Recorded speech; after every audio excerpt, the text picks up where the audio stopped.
अस्सलाम वालेकुम। मेरा नाम शाउल्ला खान है और आप देख रहे हैं मेरा YouTube channel S Khan academy. अच्छा, आज हम एक नई असाइनमेंट डिस्कस करते हैं। असाइनमेंट नंबर 1 है MTH 621। टोटल मार्क्स इसके 20 हैं। ड्यू डेट इसकी 29 मई है, ठीक है। और इसके कुछ रूल्स एंड रेगुलेशंस हैं, उसको पहले रीड कर लेते हैं। ये आप लाजमी रीड किया करें ताकि कोई मिस्टेक ना रह जाए, आपकी असाइनमेंट जो है वो उसमें कोई कमी पेशी ना रह जाए, ठीक है।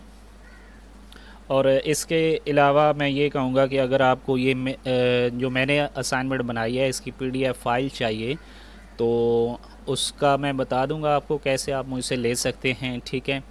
तो चलते हैं असाइनमेंट की तरफ।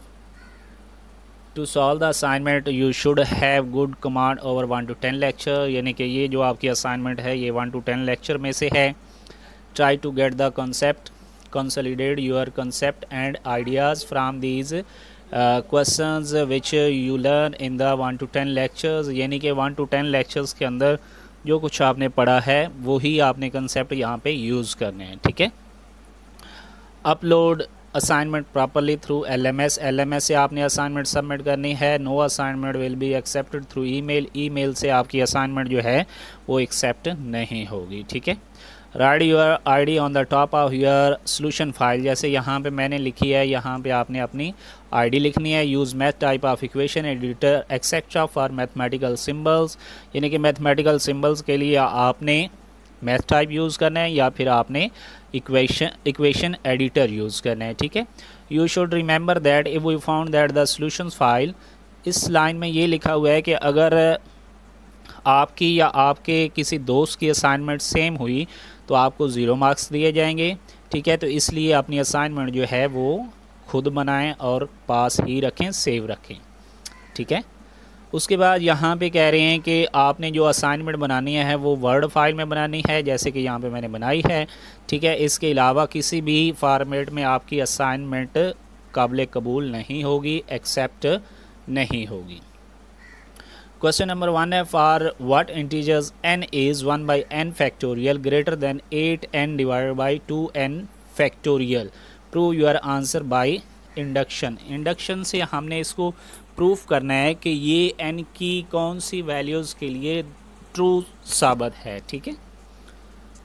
तो इसके सोल्यूशन को देखते हैं। फॉर एग्जांपल हम n is equal to 1 put करते हैं, तो n is equal to 1 put करेंगे तो 1 by 1 का फैक्टोरियल 1 होता है, ग्रेटर देन 8 डिवाइडेड बाई क्या आ जाएगा 2 4। तो यहाँ पे हमारे पास फिर क्या होगा 1 by 1 is greater than 8 by 4, और ये 1 ग्रेटर देन 4 जो कि ट्रू नहीं है, 1 ग्रेटर 4 से नहीं होता, ठीक है, which is not true. Step 1 की तरफ चलते हैं। अगर हम ले लेते हैं n इज़ इक्वल टू 6 ले लेते हैं, तो इसका अगर हम इसको सॉल्व करें 1 divided by 6 factorial greater than 8 to raise पर 6 डिवाइडेड बाई 12 फैक्टोरियल, ठीक है, यानी कि 6 रखना है हमने यहाँ पे, ठीक है। तो ये कितना बन जाएगा 12 बन जाएगा। अब अगर हम 6 फैक्टोरियल को सॉल्व करते हैं, मतलब 6 multiply 5 multiply 4 multiply 3 multiply 2 multiply 1, ठीक है। तो इस 1 को इस पूरे पे डिवाइड करेंगे तो आपके पास आंसर 0.0013 समथिंग आएगा, ठीक है। और इसको जब आप सॉल्व करेंगे 8 का यानी कि 6 पावर लेनी है और उसको 12 फैक्टोरियल पे डिवाइड करना है, तो आपका जो आंसर आएगा वो 0.00054 समथिंग इस तरह का कुछ आएगा। मतलब क्या होगा कि ये ट्रू होगा, यानी कि ये वाली साइड इस साइड से क्या होगी ग्रेटर होगी, विच इज़ ट्रू।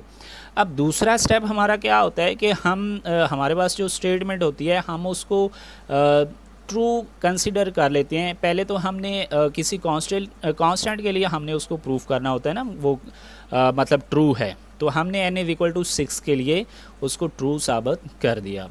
उसके बाद हम कंसिडर कर लेते हैं कि ये जो दिया हुआ क्वेश्चन है वो n is equal to k, और k क्या होना चाहिए ग्रेटर देन और इक्वल टू 6 होना चाहिए। क्या है फिर ये ट्रू है, यानी कि n इज़ इक्वल टू हमने क्या पुट कर दिया k पुट कर दिया, और ये हमने अज्यूम कर लिया कि ये बात ठीक है। यही मैथमेटिकल इंडक्शन में है, ठीक है, ये सेकंड स्टेप। अब तीसरा स्टेप क्या होता है कि हमने प्रूफ करना होता है। एक तो हमने n is equal to k के लिए हमने अज्यूम कर लिया कि ये ट्रू है। अब हमने क्या करना है कि प्रूफ करना है कि ये जो क्वेश्चन दिया हुआ है वो n is equal to k+1 के लिए भी ट्रू है। यानी कि हमने अगर n की जगह पे k+1 पुट करें तो हमारे पास ये आंसर आएगा और ये हमने साबित करना है कि ये ट्रू है।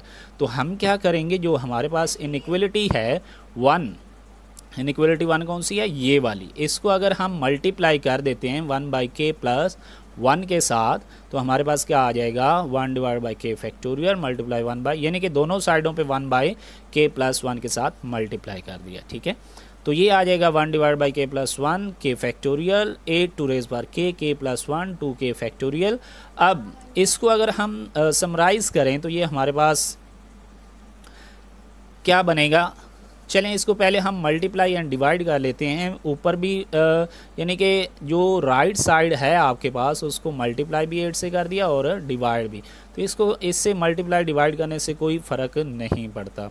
अब ये जो पावर है बेस सेम है, पावर क्या हो जाएगी ऐड, तो k+1 हो जाएगा। इस 8 को मैंने क्या कर दिया अंदर इसके साथ मल्टीप्लाई कर दिया। ठीक है, अब यहाँ पे इसको क्या किया है कि फैक्टोरियल, यानी कि फैक्टोरियल असल में क्या होता है, n फैक्टोरियल n-1 आगे n-2, तो यहाँ पे अगर इसका हम फैक्टोरियल लें k+1 का तो उससे आगे क्या आएगा, k फैक्टोरियल ही आएगा ना। तो मतलब इस सारे को हम k+1 का फैक्टोरियल लिख सकते हैं। अब हम क्या करेंगे कि हमने तो असल में ये इक्वेशन प्रूफ करनी है जो हमने ये सेकंड वाली बनाई थी।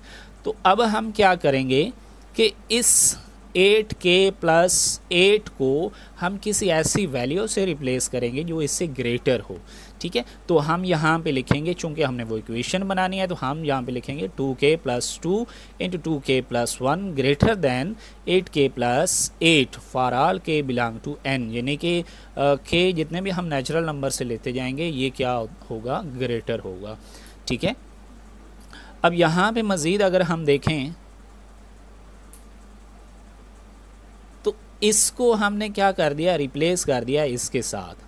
ठीक है, इसको रिप्लेस करेंगे। अब यहाँ पे वही चीज़ फैक्टोरियल, यानी कि इसको अगर मैं इसका होल का फैक्टोरियल ले लूँ, उसको मैं सिंप्लीफाई करूँ तो मतलब इसके बाद आएगा 2k+1 फैक्टोरियल। अगर फिर सिंप्लीफाई करूँ तो एक माइनस करेंगे तो 2k फैक्टोरियल आ जाएगा।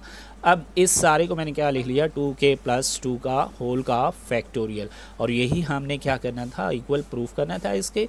तो अब हमने 3 चीज़ें इक्वल प्रूफ की हैं, यानी कि n = 6 के लिए प्रूफ किया है, n = k हमने अज्यूम कर लिया था कि ये इक्वल है, और उसके बाद हमने n = k+1 के लिए प्रूफ किया है कि ये दुरुस्त है। तो इससे क्या ज़ाहिर होता है कि जो गिवन इनइक्वलिटी है वो ट्रू है किसके लिए, n की वैल्यू ग्रेटर देन और इक्वल टू 6 हो, यानी कि n ग्रेटर देन और इक्वल टू 6।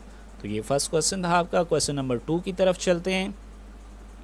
क्वेश्चन 2 क्या है, prove by contradiction that 15 square root is an irrational. हमने बताना है कि 15 जो है वो इरेशनल नंबर है। वैसे तो हमें पता है कि ये इरेशनल है, लेकिन हमने प्रूफ करना है कि ये वाकया ही इरेशनल है, वो भी कंट्राडिक्शन से। तो हम सपोज कर लेते हैं कि ये रैशनल है, उन्होंने कहा है कि इरेशनल, हमने कह दिया कि ये रैशनल है। ठीक है, रैशनल है तो इसको हम, आपको पता है कि रैशनल हो तो उसको हम p/q की फॉर्म में लिख सकते हैं। तो हमने इस 15 को p/q के इक्वल रख लिया। यहाँ पे p/q जो है वो इंटीजर है और q जो है वो नॉट इक्वल टू 0 है। और यहाँ पे ये होगा कि p/q जो है वो लोएस्ट फॉर्म है, यानी कि इसको हम मज़ीद आगे इसको नहीं मतलब सिंप्लीफाई कर सकते। ठीक है, अब हम क्या करेंगे कि इसका दोनों साइडों पे स्क्वायर ले लेंगे। Squaring both side we get, यानी कि 15 = p² डिवाइडेड बाई क्या आ जाएगा, q²। इसका स्क्वायर लेंगे तो अब ये q² इधर जाके मल्टीप्लाई हो गया। अब ये इक्वेशन हमें क्या बता रही है, ये हमें बता रही है कि जो p² है वो ऑड नंबर्स का मल्टीपल है। 15 ऑड है ना, ऑड नंबर का क्या है, मल्टीपल है। तो इससे क्या जाहिर हुआ कि p² जो है वो एक ऑड नंबर है। ठीक है, और इस p² को हम p × p भी लिख सकते हैं, is an odd number. We know that, यानी कि अगर even को even से मल्टीप्लाई करें तो even आता है, लेकिन अगर आड को आड से मल्टीप्लाई करें तो क्या आता है, आड आता है। तो इससे फिर क्या जाहिर हुआ कि अगर पी स्क्वायर आड है तो पी फिर क्या होगा, आड होगा। ठीक है, अगर p आड है तो इसको हम कैसे लिख सकते हैं, this can be written as p is equal to 15m, और इसको हमने इक्वेशन 2 का नाम दे दिया। अब क्या करेंगे कि इस इक्वेशन 2 को हम इसमें पुट कर देंगे। ठीक है, तो ये क्या बन जाएगा, 15q square plus is equal to 15m का स्क्वायर, स्क्वायर ओपन करेंगे तो 225 आ जाएगा। ठीक है, इसका स्क्वायर जो है, और उसके बाद ये क्या आ जाएगा आपके पास, यानी कि 15 इधर जाकर डिवाइड हुआ 15।